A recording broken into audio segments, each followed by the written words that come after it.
Have you ever thought about how the words we use or don't use can shape how we see the world? We're going to dive into a really fascinating example of this from Italy, where society has changed so fast that the language for family is getting left behind in the dust. Okay, so let me ask you something. In English, you probably have an answer right away, right? Stepdad, stepfather, something like that. It's pretty straightforward. But just imagine if your language didn't have a simple word for that.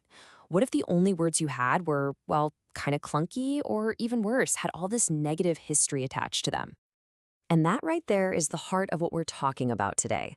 Our societies are constantly evolving, family structures are shifting, but language? It can be slow to catch up.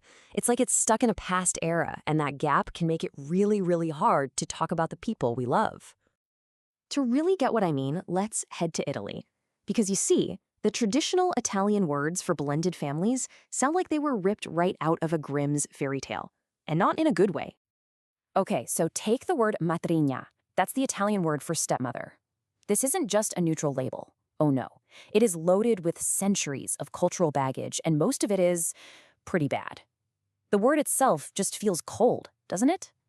And here's why. The most famous matrignie in Italian culture are the villains from Cinderella and Snow White. I mean, we all know them. So seriously, who on earth would want to call their dad's new partner by a name that instantly makes you think of an evil queen with a poison apple? It just doesn't work for today's families.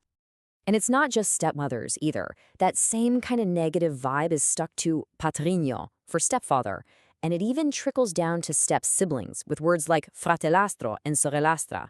All of these words feel like ghosts from another time, and they just don't fit the reality of modern, loving, blended families. So you have to ask, why do these old words feel so out of place now? Well, it's because the Italian family itself looks completely different than it used to. For the last few decades, that really rigid, traditional idea of what an Italian family is supposed to be has been breaking down. It's not just one thing anymore. Now it's this incredibly diverse and, well, fluid reality. This is the new normal. You've got extended families, blended or recomposed families, single-parent families, same-sex couples raising kids, you name it. Italian society, for the most part, has embraced all this wonderful diversity. But here's the catch. The social reality has arrived, but the words to describe it haven't. There's this huge linguistic gap where a shared, positive, inclusive vocabulary should be. Language just hasn't caught up. So if the old words are basically fairy tale villains and new words don't exist yet, what are people actually doing? Well, they're getting creative, and the results can be a little clunky. So instead of a single word like stepfather, an Italian speaker might have to say the husband of my mother. Or for a stepmother, it becomes the wife of my father. You see how that's a bit of a mouthful. And yeah, these phrases avoid the whole evil queen problem, but they're just so awkward. They're describing a legal status, not a relationship. There's no warmth there. It's like reading a line from a legal document, not talking about a family member. And oh, it can get so much more complicated. Get this. How do you say stepbrother? You could end up with something like this: the son of the wife of my father. I mean, come on. That is a huge linguistic maze to navigate just to talk about a guy who probably feels like your brother.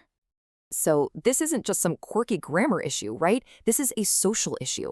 Finding the right words is about showing respect, it's about recognition, and it's about building a future that includes everybody. At the end of the day, the goal is to find or maybe even invent words that can celebrate all these new family shapes without any judgment. We need language that reflects connection and love, not just legal ties or old fairy tale curses. So the way forward, while not exactly easy, is pretty clear. First, everyone has to agree that the old words just don't work anymore. Second, people have to actively try to create new ones. And finally, we have to make sure our language keeps up with our lives as they change. This whole Italian situation really makes you think, doesn't it? It's a specific challenge happening there, but the problem itself is universal. So what about in your world? In your language, in your community, what words do you use that feel like they're falling just a little bit behind reality?